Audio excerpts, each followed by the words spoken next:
apenas um capítulo na carta de Judas. Você pode ir para Apocalipse e voltar, que você vai já encontrar rapidamente o livro de Judas.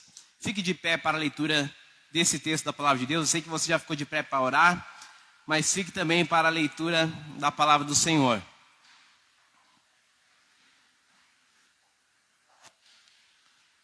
Amém? Todos encontraram? Judas, capítulo de número 1, a partir do verso 1. Nós não vamos ler todo esse capítulo, apesar de ser apenas 25 versículos, né? Se você ler o livro de Judas, você pode dizer, eu já li um livro inteiro da Bíblia, né? Um capítulo, mas Judas capítulo 1, a partir do verso 1, amém? Diz assim a palavra do Senhor: Judas, servo de Jesus Cristo, irmão de Tiago, aos chamados queridos em Deus Pai e conservados por Jesus Cristo, misericórdia e paz e amor vos sejam multiplicados. Amados, procurando eu diligentemente vos escrever acerca da salvação comum, tive por necessidade vos escrever e exortar a batalhar pela fé que uma vez por todas foi entregue aos santos. Porque se introduziram muitos que já haviam sido sentenciados por muito tempo antes para esta condenação. Homens ímpios que convertem em dissolução a graça de Deus e negam ao nosso único e soberano Senhor, Jesus Cristo. Quero, porém, lembrar-vos, como quem já uma vez soube isto, que havendo o Senhor libertado um povo e tirando-o da terra do Egito, destruiu depois aqueles que não creram. E também aos anjos que não guardaram o seu principado, mas deixaram sua própria habitação. Ele os tem confiado à escuridão e a prisões eterna, ao juízo daquele grande dia. Assim como Sodoma e Gomorra, cidades circunvizinhas, que havendo se corrompido como aqueles, ido após outra carne, foram postas, por exemplo, sofrendo a pena do fogo. Contudo também estes, semelhantemente adormecidos, contaminaram a sua carne, rejeitando ao governo e difamando as autoridades superiores. Amém? Você pode se assentar em nome de Jesus.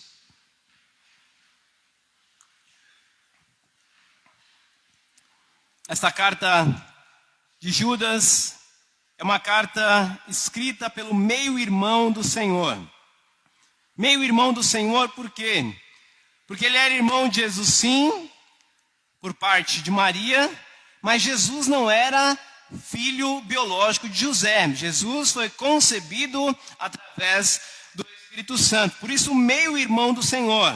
Uma carta realmente maravilhosa, que trabalha em nós a compreensão do que é a fé verdadeira, do que é a fé que foi dada de uma vez aos santos, e através dela, eu e você recebemos a verdadeira mudança dentro dos nossos corações, a verdadeira transformação nas nossas vidas.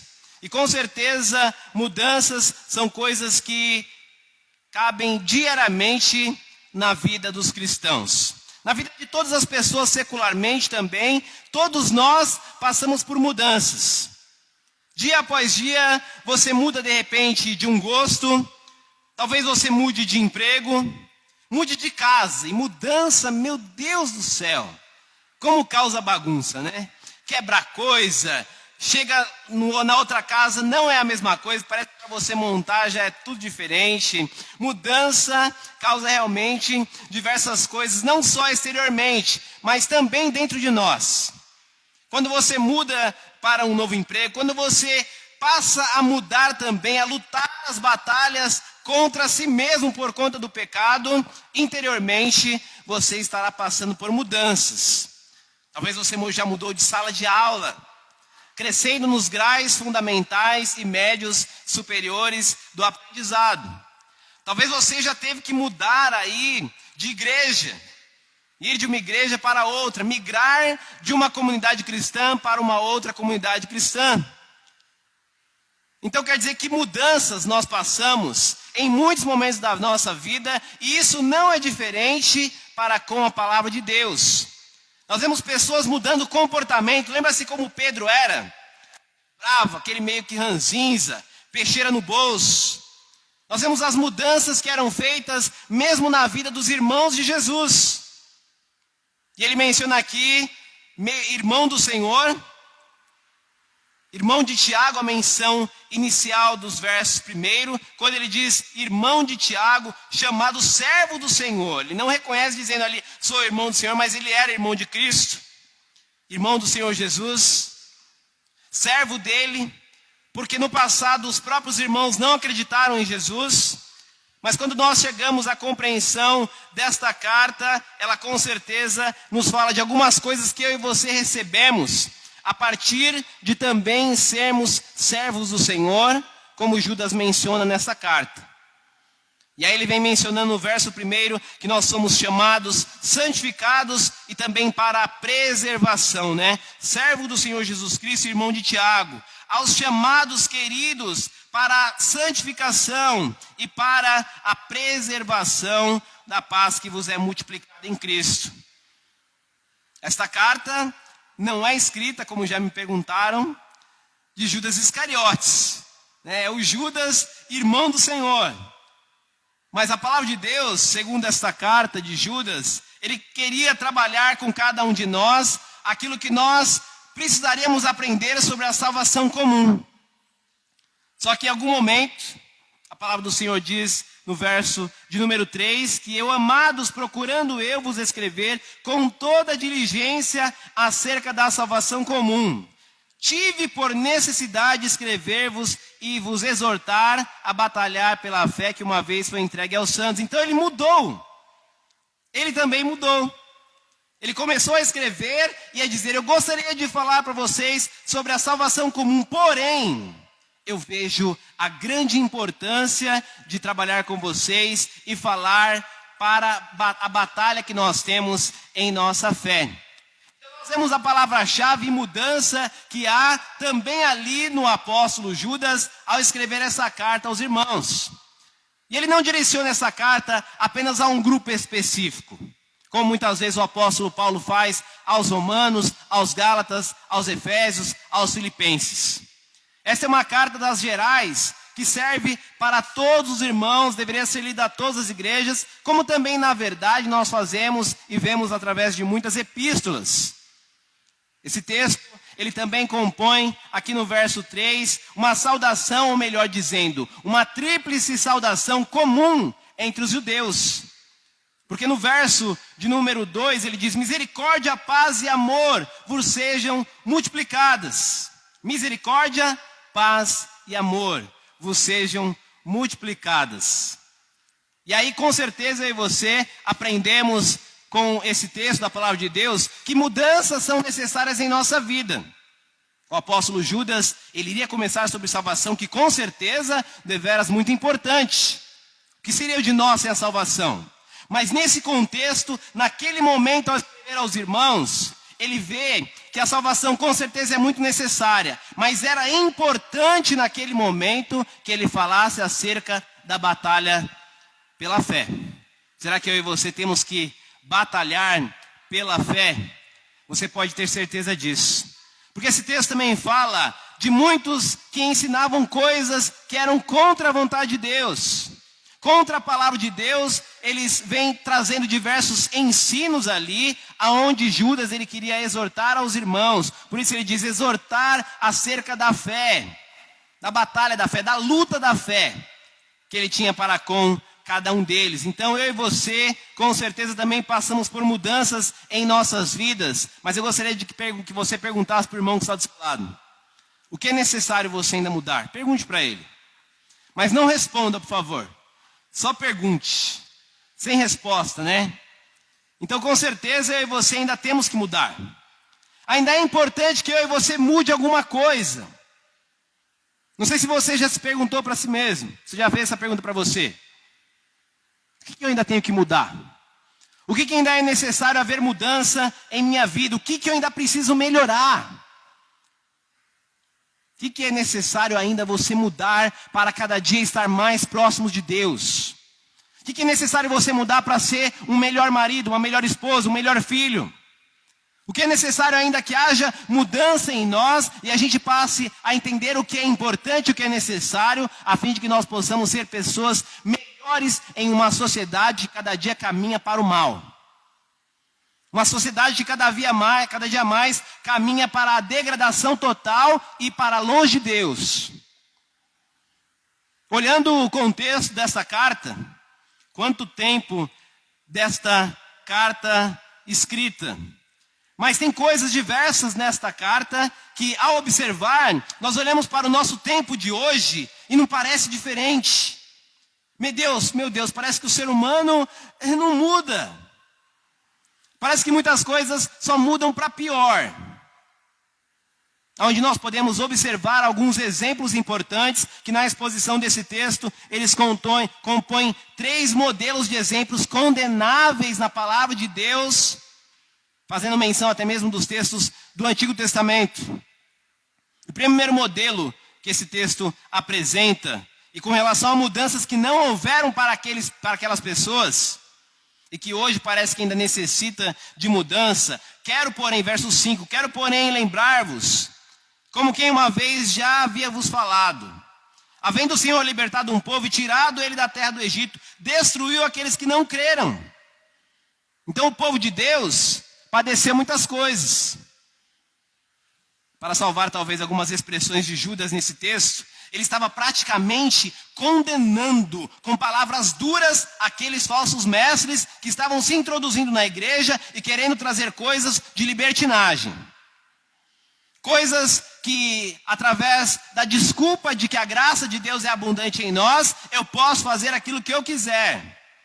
Haviam mestres que estavam se adentrando pessoas à igreja e querendo dizer o seguinte: olha, a graça de Deus é uma maravilha, portanto eu e você podemos fazer aquilo que nós quisermos.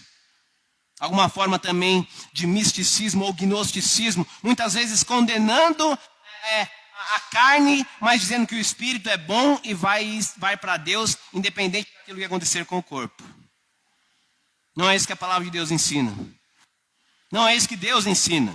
Então ele condena, destruindo aqueles que não creram. Há um outro exemplo no verso 6, dizendo: ele os tem confiado à escuridão em prisões eternas, até o juízo daquele dia, se tratando dos anjos que mudaram ali a sua habitação. Você acha que todas essas coisas que a gente passa, de dificuldades, lutas, rebeldias, você acha que ela começou aqui? Lá na eternidade havia dificuldades, pois se rebelaram contra Deus. Esse verso 6 diz que os anjos mudaram a sua habitação natural.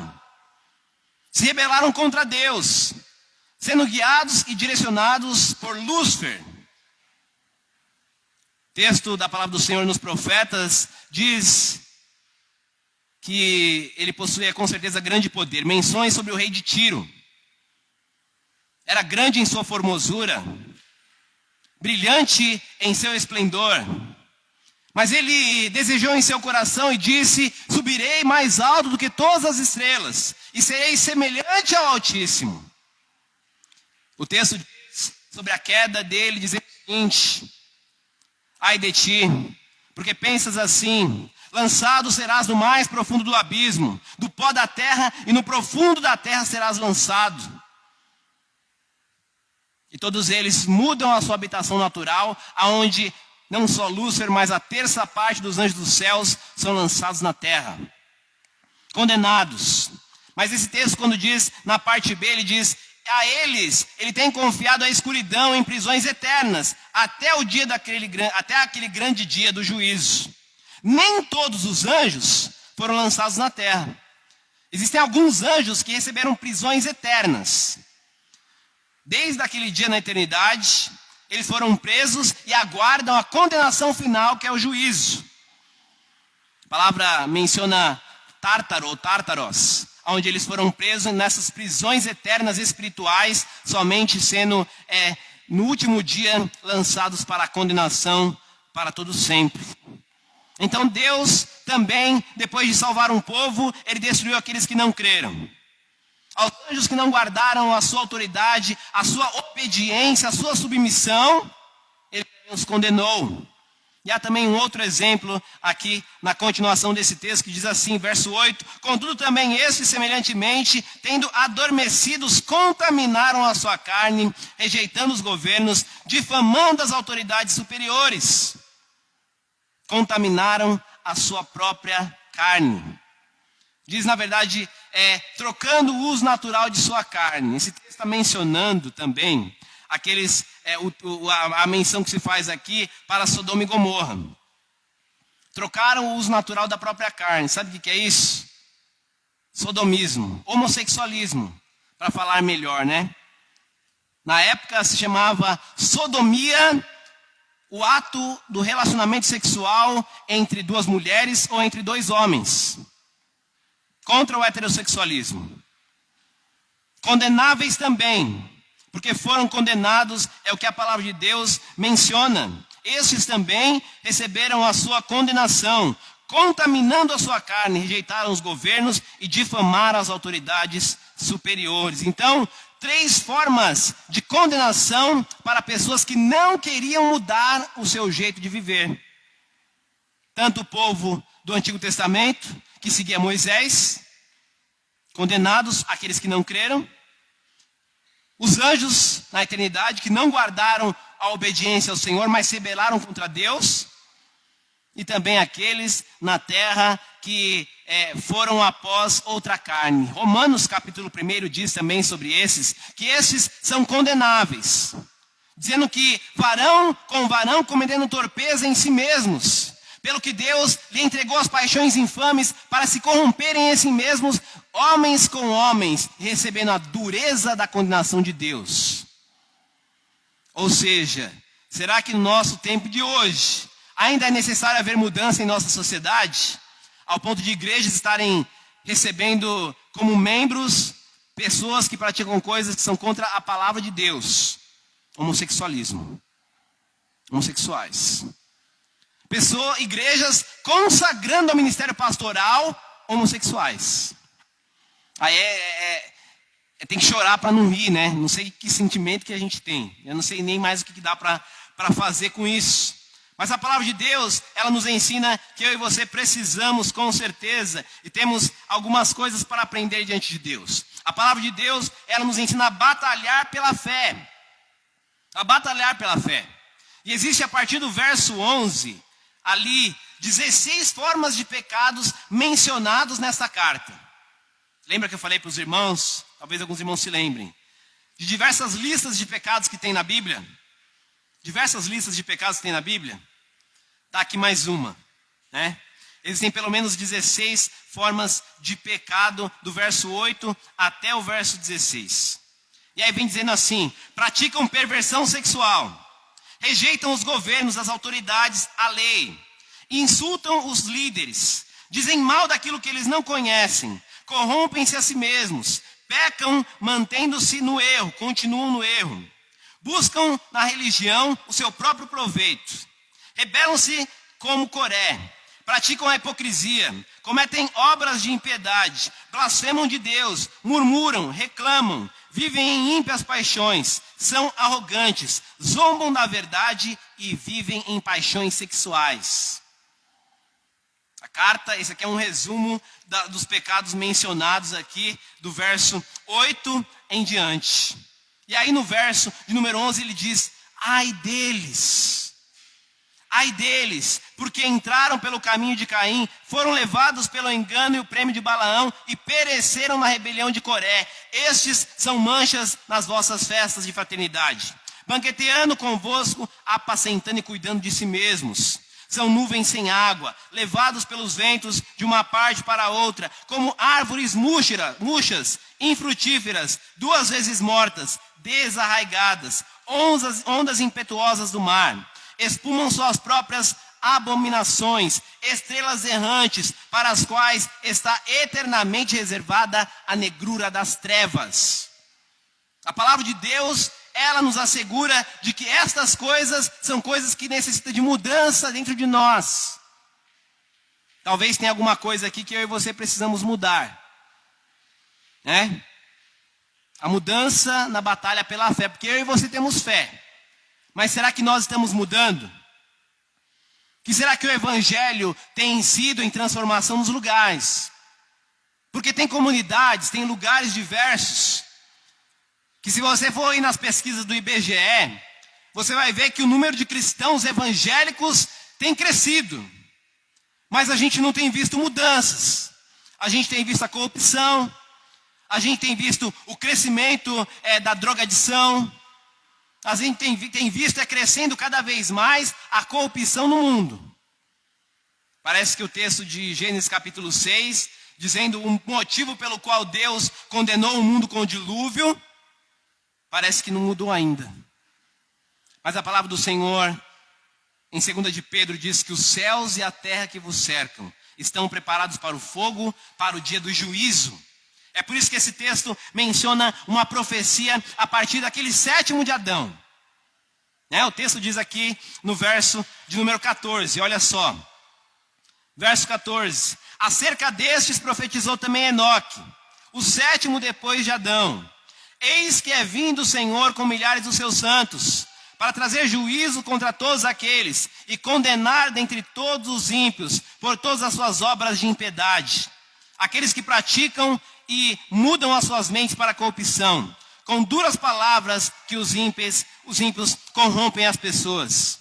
Então ele vem dizendo, e ainda mencionando profecia, ele vem dizendo, eis que vejo o Senhor vindo com seus milhares ou miríades de anjos, e trazendo juízo e condenação sobre eles.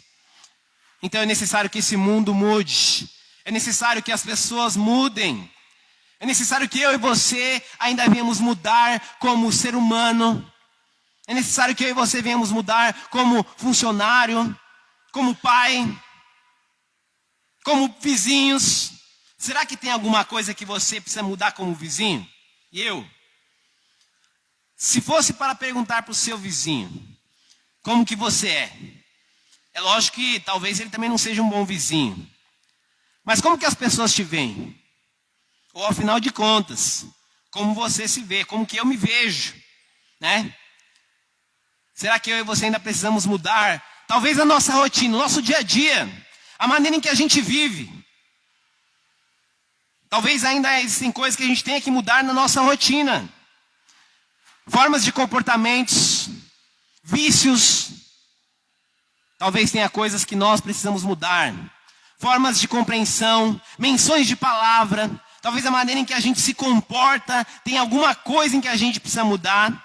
E se você, como eu, muitas vezes se depõe na barreira da mudança, talvez com certeza existe algo que eu e você ainda precisamos de ser transformados. Ainda precisamos de aprender. Ainda precisamos de compreender que a batalha pela nossa fé, ela nos ensina também coisas muito importantes para que eu e você possamos aprender. Esse texto menciona o seguinte: confrontados, condenados, caráter reprovado, conhecidos desde a antiguidade. Isso mencionando aqueles que estavam trabalhando com o ensino errado ou acreditando e passando adiante aquilo que era um erro. Você já brincou de telefone sem fio? Quem já brincou, por favor? Duvido que foi só isso. Tá bom, brincadeira. Telefone sem fio, você fala no ouvido de uma pessoa e ela passa para outra, né? Não tem fio. E numa roda ela passa para outra, que passa para outra, que passa para outra, e que no final, quando chegou lá, não tem nada a ver com o que foi falado.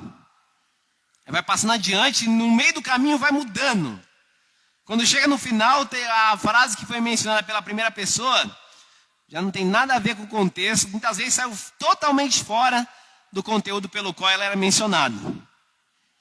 Então, a palavra de Deus, no início desse capítulo, ela vem condenando as pessoas que ensinem coisas erradas. As pessoas que muitas vezes aprendem errado e continuam no erro. Falsos mestres. Então, condena, mas a palavra de Deus já menciona que antigamente era mencionado que havia esse tipo de pessoas. Então, é uma exortação do apóstolo Judas para a transformação de cada um de nós. Porque todo este capítulo, até chegar no verso 19, é uma dura condenação do apóstolo contra essas coisas. 16 formas de pecado. 3 tipos de condenação para a nação de Israel, para aqueles anjos na eternidade e também para aqueles que são afeminados ou sodomitas. Será que ele estava sendo legalzinho? Ele queria com duras palavras que houvesse mudança. Porque no início do capítulo eu já mencionei que ele começa falando: olha, eu queria falar para vocês sobre a salvação que vos é comum.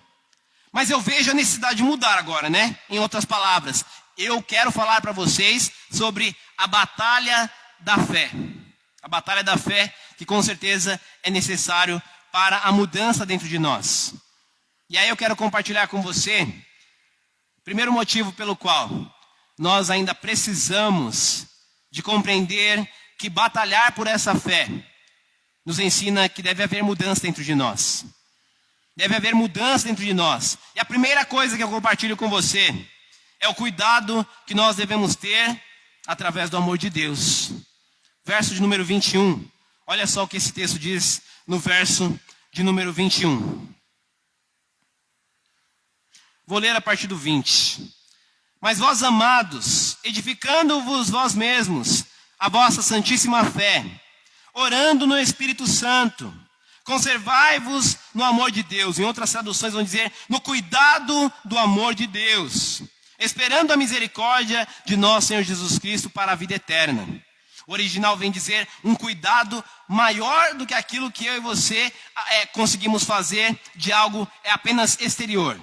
É um cuidado dentro de nós, que a partir de ser dentro de nós, ele passa a ser também para os irmãos. É um cuidado de Deus. E ao pensar sobre isso, e ao ouvir essa carta, eu tenho o costume de gravar e ainda ouvir novamente o texto. Eu me lembrei de eu ganhei um cacto um tempo atrás. E aí eu falei, vou cuidar desse cacto. Coloquei no quintal do fundo, molhava, punha mais ou menos onde tem um sol para ele pegar chuva. Cuidado, ganhei. E aí cuidando conforme os dias foram passando, mas eu tenho uma gata, né? A Xuxinha, ela é maravilhosa. Depois que castrou então, ficou uma maravilha. Era arisca que não podia chegar perto. Ela vem, deita no colo, é uma maravilha essa gata. E eu cuidando da planta. E aí um dia eu acordei para ir para trabalhar. Quando eu olho no corredor, o cacto está caído. E alguém correu, alguém passou correndo. Quem era? A Xuxinha. Então eu estava tendo cuidado com a minha planta, mas eu também tive que ter misericórdia dela. Porque eu não sei porquê, ela derrubou, se estava brincando, se esbarrou, ou se quis mesmo, não é um animal irracional. Perdoei. Fui lá, levantei o cacto, cuidei dele, está lá até hoje. Não tenho tantos cactos assim como o irmão Lisandro e a irmã Érica, mas tem um cacto lá, hein? Um só. Mas tive que ter cuidado da planta e misericórdia dela. E é interessante que esse verso ele diz, cuidando-vos do amor de Deus, exortando a misericórdia de nosso Senhor Jesus Cristo para a vida eterna. Então o cuidado que ele menciona aqui, porque todo esse capítulo, quando chega no verso 20 em diante, ele muda o tom de suas expressões. Ele começa a falar de uma maneira pastoral, de uma maneira, com certeza, uma tonalidade de sua voz diferente. Aquilo que ele estava condenando, aqueles falsos ensinos, agora ele vem falando para a igreja. Olha, é necessário que vocês, entre tudo isso que eu falei, vocês passem a ter um maior cuidado através do amor de Deus. Um cuidado. Entendendo que a expressão que é dita aqui é um cuidado com misericórdia para a vida eterna. Tive um pastor Ricardo Aracaki, que dizia o seguinte: a eternidade, ela começa hoje. A eternidade, ela começa hoje. Porque as coisas que nós fazemos, no cuidado ou descuidado para com as pessoas que estão próximas da gente, no cuidado ou descuidado para com os nossos animais, para com tudo que Deus confiou a você. O cuidado que a gente tem deve ser um cuidado pensando na vida eterna. Pensando não somente no aqui. Essa planta aí depois vai ser tudo destruído, vai morrer, o bicho vai... Não, peraí. A vida de um cristão, ela deve ser com os pés aqui na terra, mas com a cabeça lá na eternidade. Com a cabeça na eternidade. Então, esse cuidado que nós temos que ter com as nossas coisas, com o nosso irmão, até porque a continuação vai dizer o cuidado para com aqueles que estão fracos na fé. Segunda coisa que ele nos ensina, pode passar para mim aí, compadecendo-se daqueles que estão fracos na fé, ou duvidosos. E de repente é um momento em que você vê um irmão que está fraco na fé. Compadecendo-se daqueles que estão fracos, duvidosos. Porque diante de todos aqueles males que foram mencionados, que muitas vezes estavam sendo ensinados para todo o povo direcionado dessa carta, nós temos que entender que isso causa dúvidas. Quer saber uma coisa que causa divisões, dúvidas, dificuldades? São as heresias, são as seitas, são as falsas religiões. Porque cada uma delas vem para poder derrubar a igreja de Deus, para transformar a verdade em mentira. Tudo isso para corromper o ensino daquilo que é o verdadeiro evangelho. Então, com certeza, eu e você precisamos nos compadecer. Como disso? Se colocando no lugar das pessoas. Hoje um irmão está fraco na fé, amanhã talvez seja você. Está 100% todo dia? Crente super-homem? Não. Não, eu não. Crente super-homem, não. Até o super-homem tem a criptonita. Não é verdade? Então é importante que eu e você venhamos nos colocar no lugar das pessoas. A forma em que nós vamos lidar com elas, tratar com elas. Compadecendo-se deles, principalmente aqueles que estão duvidosos. Conservar a missão que nós temos na fé de cuidar dos irmãos. Entendendo que um dia pode ser eu e você que estamos precisando de um abraço. Você sabe, muitas vezes tem pessoas que estão precisando de um abraço. Abraço de máscara. Tem pessoas que só estão precisando de um abraço. Você escuta tanta coisa, mas não é aquilo. É um abraço, é um cuidado. É um momento para se ouvir aquilo que a pessoa precisa dizer. Crescem um número de pessoas indo em consultórios psicológicos. Não é ruim não, é bom. Não é ruim. Muitas vezes necessário. Mas tem pessoas que estão precisando apenas de um abraço. Tem pessoas que estão precisando apenas que eu e você venhamos nos compadecer delas. Venhamos olhar a sua aflição. Olhar talvez qual é o motivo muitas vezes de as pessoas serem de alguma maneira. Talvez seja alguma coisa em sua infância. Talvez seja alguma coisa que a pessoa vive, passa em casa ou viveu no passado. Repercute em coisas no agora. Precisamos nos compadecer das pessoas. A palavra misericórdia, ela vem do termo grego chamado miserocardia, que é um coração contrito e quebrantado. Jesus era alguém que tinha o seu coração quebrantado para com a vida das pessoas. Só que Judas, meio-irmão do Senhor, nos ensina nessa carta que eu e você também temos que nos compadecer das pessoas. E por último, ele ainda menciona o seguinte: precisamos confiar na providência de Deus. Com certeza, eu e você precisamos confiar na providência de Deus. Você já viu a providência de Deus na sua vida em algum momento? Você já viu? Glória a Deus por isso. E verá mais, com certeza. Porque Deus, ele providencia muitas coisas. Deus, ele prepara todas as coisas, com certeza. Ele é aquele que é a provisão de todas as coisas. Se fosse para pensar em termos geográficos ou até espaciais, Deus é aquele quem sustenta todas as coisas pelo seu poder. Todas as coisas. Os planetas não estão amarrados em nada. A maior estrela, possivelmente conhecida, o Sol, não está preso em nada. Eu e você estamos aqui, mas o planeta está girando. E também estamos, além de girar em torno de si mesmo, ainda está girando em torno do Sol. E a Lua girando em torno de nós. Não bate um no outro. É um movimento maravilhoso, muito organizado. Tem que existir, e existe um arquiteto acima de todas as coisas. Aquele que governa perfeitamente com o poder de sua palavra. E esse é Deus. Aquele que não só cuida, mas também se compadece. E além de tudo isso, Ele nos ensina a confiarmos na sua eterna providência. Uma das doutrinas muito maravilhosas que nós temos na teologia reformada é a da providência de Deus. Ah, que maravilha! Confiar na providência de um Deus todo-poderoso, confiar naquele que cuidou de nós. O verso aqui de número 5 fala: lembrai-vos de que uma vez um povo que, havendo sido libertados, tirando eles na terra do Egito, oh meu Deus, se fosse para falar da nação de Israel, o termômetro de Deus para o fim do mundo, nação de Israel.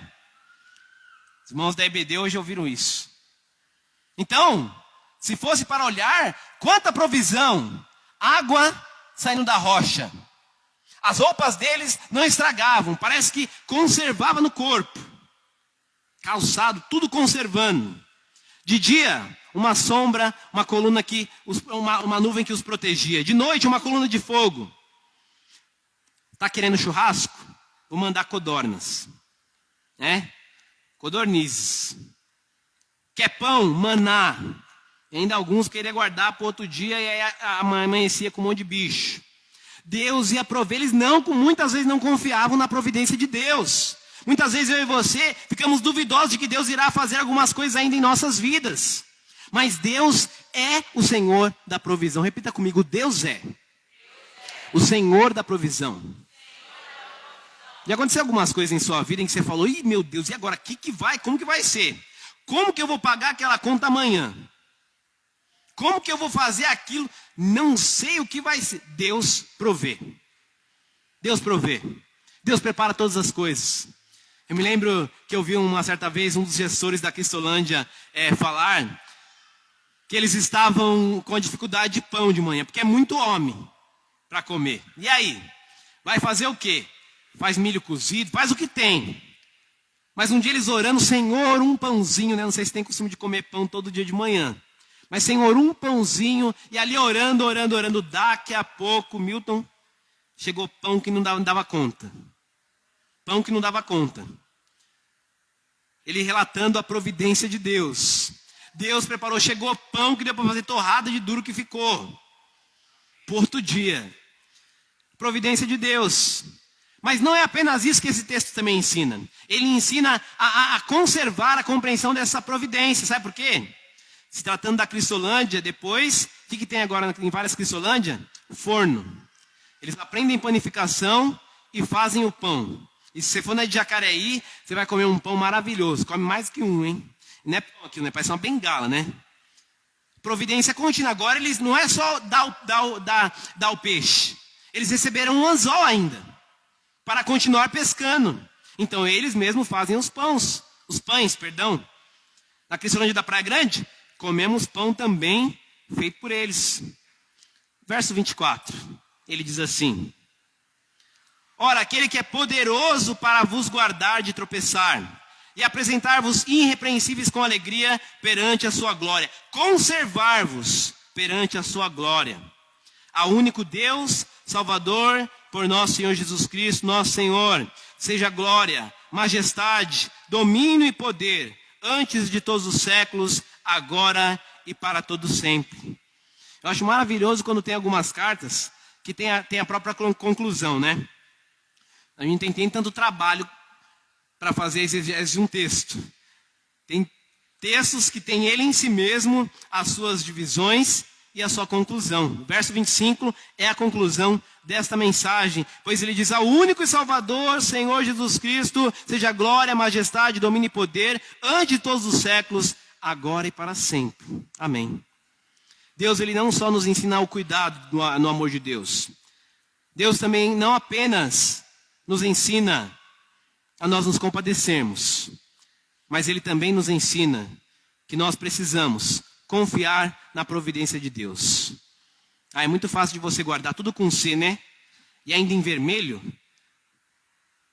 A harmonia disso ensina que eu e você temos uma lição de casa. Eu e você temos que aprender a cuidar através do amor de Deus. Eu e você precisamos nos compadecer, e isso é diariamente, não é apenas hoje. E eu e você, além de tudo isso, precisamos confiar. Confie na providência de Deus. Deus te abençoe, em nome de Jesus. Feche seus olhos nesse momento. E enquanto você fecha seus olhos, e você agradece a Deus por tudo aquilo que Ele tem feito na sua vida, por todo o cuidado que Ele tem